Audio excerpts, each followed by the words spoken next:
Chers camarades, je vais faire très court puisque beaucoup de choses ont déjà été dites.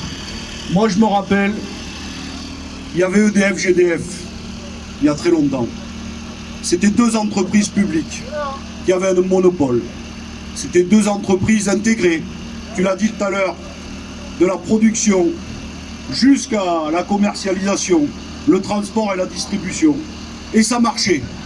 C'était la souveraineté de la France, l'indépendance de la France, le patrimoine commun. Et puis il y a 30 ans, les libéraux ont inventé une chose, ils ont dit tout doit être marché, y compris l'énergie.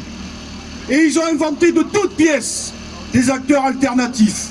Et de toutes pièces, parce que ça ne suffisait pas, ils ont créé des choses, comment dire, ubuesques, comme la reine, dont on a été nombreux et nombreux à dénoncer ça.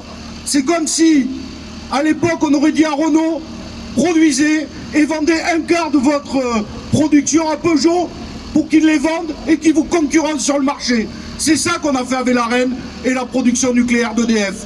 Et on nous a dit, il y a 10 ans, dans 10 ans, ça permettra que les acteurs alternatifs aient leurs propres moyens de production, et avec ça, ça permettra la baisse des prix. Et bien, qu'est-ce qui s'est passé? Les acteurs alternatifs n'ont jamais investi pour produire, et tout est parti dans les dividendes. Les conditions des travail des salariés s'est dégradé. Vous êtes devenus des variables d'ajustement, plein les plans de restructuration, et le prix a augmenté. Plus 70% pour le gaz, plus 35% pour l'électricité. Parce que l'énergie, c'est pas un marché, ça ne peut pas être ouvert à la concurrence, c'est un bien commun. Nous n'avons que un interrupteur pour allumer, on ne peut pas en avoir deux et on ne peut pas choisir, il y en a un. Et donc, il y a 15 ans, ils ont commencé à l'ouverture au capital d'EDF GDF. Et rappelez-vous, c'était Nicolas Sarkozy qui était alors ministre de l'économie.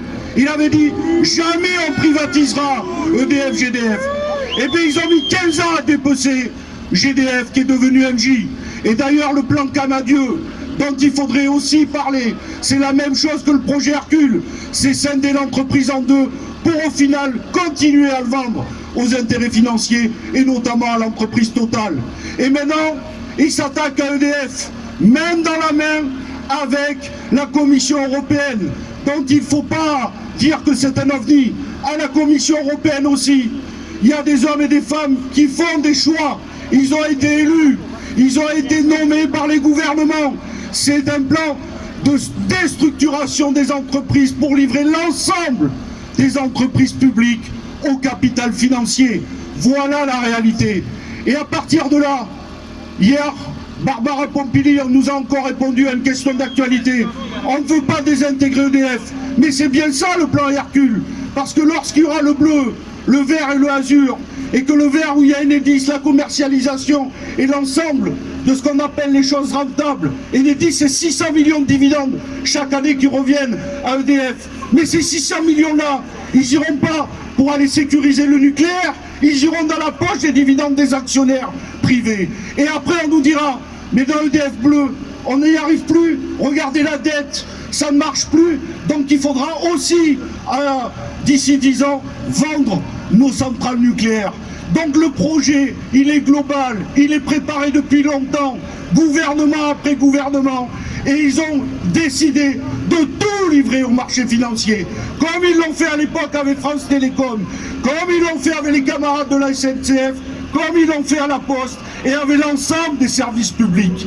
Donc votre lutte, je vous le dis, elle est d'intérêt général, parce que, évidemment, il y a les salariés, les 100 000 salariés, et tu as raison de le redire, c'est des petits salaires comme les cheminots, dont on a accusé et montré du doigt pendant la grève de 2018, en leur disant que eux, les cheminots, ça serait des privilégiés. Mais lorsqu'on nous gagne, ou on embauche à 1200 ou 1300 euros, on ne peut pas dire qu'on est privilégié. Avoir un statut, c'est aussi la garantie pour les usagers d'avoir un vrai service public. Donc votre combat, il est d'intérêt général. Continuez à vous mobiliser. Nous allons, modestement et humblement, nous, politiques, l'ensemble de la gauche, continuer à apporter des alternatives. Un véritable service public de l'énergie réunifié. Voilà ce qu'il faut. Continuez, nous sommes à vos côtés. Et même lorsque Nous sommes en plein Covid. Même parce que nous sommes masqués, nous continuerons à lutter et à démasquer la politique d'Emmanuel Macron et des gouvernements et de l'Union européenne pour dire non, ça suffit, et que les usagers, avec vous, nous rejoignent pour construire ce service public et ne pas verser les dividendes aux actionnaires. Je vous remercie. Merci Fabien. C'est un droit pour tous les usagers.